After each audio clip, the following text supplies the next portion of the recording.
नमस्कार, मेरा नाम पिंटू सिंह यादव है और आप देखना शुरू कर चुके हैं भोजपुरी रिमझिम। दोस्तों, जिस तरीके से पवन सिंह और ज्योति सिंह का जो मामला लगातार तूल पकड़ने लगा है, उसके बाद से बीना मानवी और महिला मंच विकास के जिस तरीके से महिलाओं ने पवन सिंह से मुलाकात किया, उसके बाद और भी तमाम चीजें सामने आने लगी है।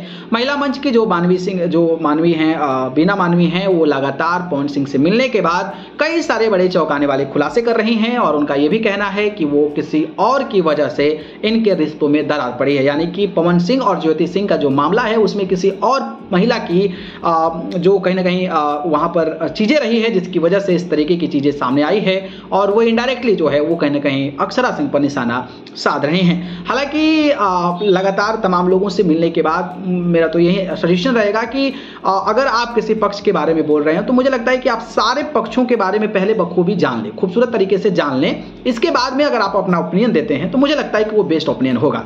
लेकिन महिला विकास मंच की जो महिलाएं हैं, पता नहीं क्यों इतनी उतावली होती हैं कि अक्षरा सिंह के साथ मिलती हैं तो वो पवन सिंह की बुराइयां करना शुरू कर देती हैं। जब ज्योति सिंह से मिलती हैं तो पवन सिंह को लताड़ती नजर आती हैं और फिर जब पवन सिंह से मिलती हैं तो इन दोनों लोगों को लताड़ती नजर आ रही हैं। तो पहले तो इनका स्टैंड क्लियर नहीं है। ये महिला विकास सुधारने की बात करती हैं, लेकिन ये किसी एक का बात सुनकर भावनाओं में बहकर कुछ भी बोल देती हैं। तो जो व्यक्ति भावनाओं में बहकर इस तरीके की बातें बोल देता है, उससे आप क्या एक्सपेक्ट करेंगे, क्या उम्मीद करेंगे? मुझे लगता है कि कोई भी निर्णय होता है, जैसे कोर्ट का निर्णय होता है, कोर्ट का निर्णय होता है, टाइम लिया जाता है, कोर्ट दोनों तरफ से सुनता है, दोनों तरफ से दलीलें सुनता है, गवाहों को सुनता है, इसके बाद जो फाइनल डिसीजन लेता है वो डिसीजन लेता है।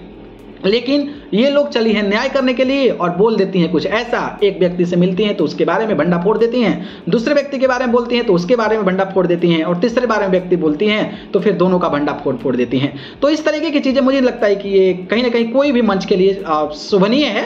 आप अगर स्वीकार करने के चली हैं, आप अगर सुधार करने के लिए चली हैं, तो पहले सबका ओपिनियन जानिए, आप अपना स्टैंड क्लियर कीजिए, तब जाकर आप प्रतिक्रिया देंगे तो शायद वो ज्यादा इफेक्टेबल होगा। ये मेरा इंटेंशन है। बाकी आप लोग मीडिया में भी बनी हुई हैं, इससे मिलकर मीडिया से बातचीत करती हैं, उससे मिलकर मीडिया से बातचीत करते हैं। मुझे नहीं लगता है कि मीडिया से बातचीत करने की क्या जरूरत है। आप अगर बात करना चाहती हैं तो आप जिस व्यक्ति का प्रॉब्लम है उस व्यक्ति से पर्टिकुलरली बात कीजिए। उन व्यक्ति के बारे में बात करके आप चाहती हैं कि वहां पर सुधारा जाए, तो वहां से आप नई तकनीक अपनाइए, वहां से नया एजेंडा हो सकता है, उसके अकॉर्डिंग बात कीजिए। तो पता नहीं हर कोई से मिलकर मीडिया को बुला लेना है, मीडिया से बातचीत करना है, इसका पोल खोल देना है, उसका पोल खोल देना है, जबकि यह मामला कोर्ट में भी चल रहा है। तो इस पर मुझे लगता है कि कोई प्रतिक्रिया देना चाहिए। इस कड़ी में पवन सिंह के जो मैनेजर दीपक सिंह है, उन्होंने एक बड़ा खुलासा कर दिया। उन्होंने कहा है कि जितना बोले के बाद सब बोल ला, एकारा बाद हम बोला।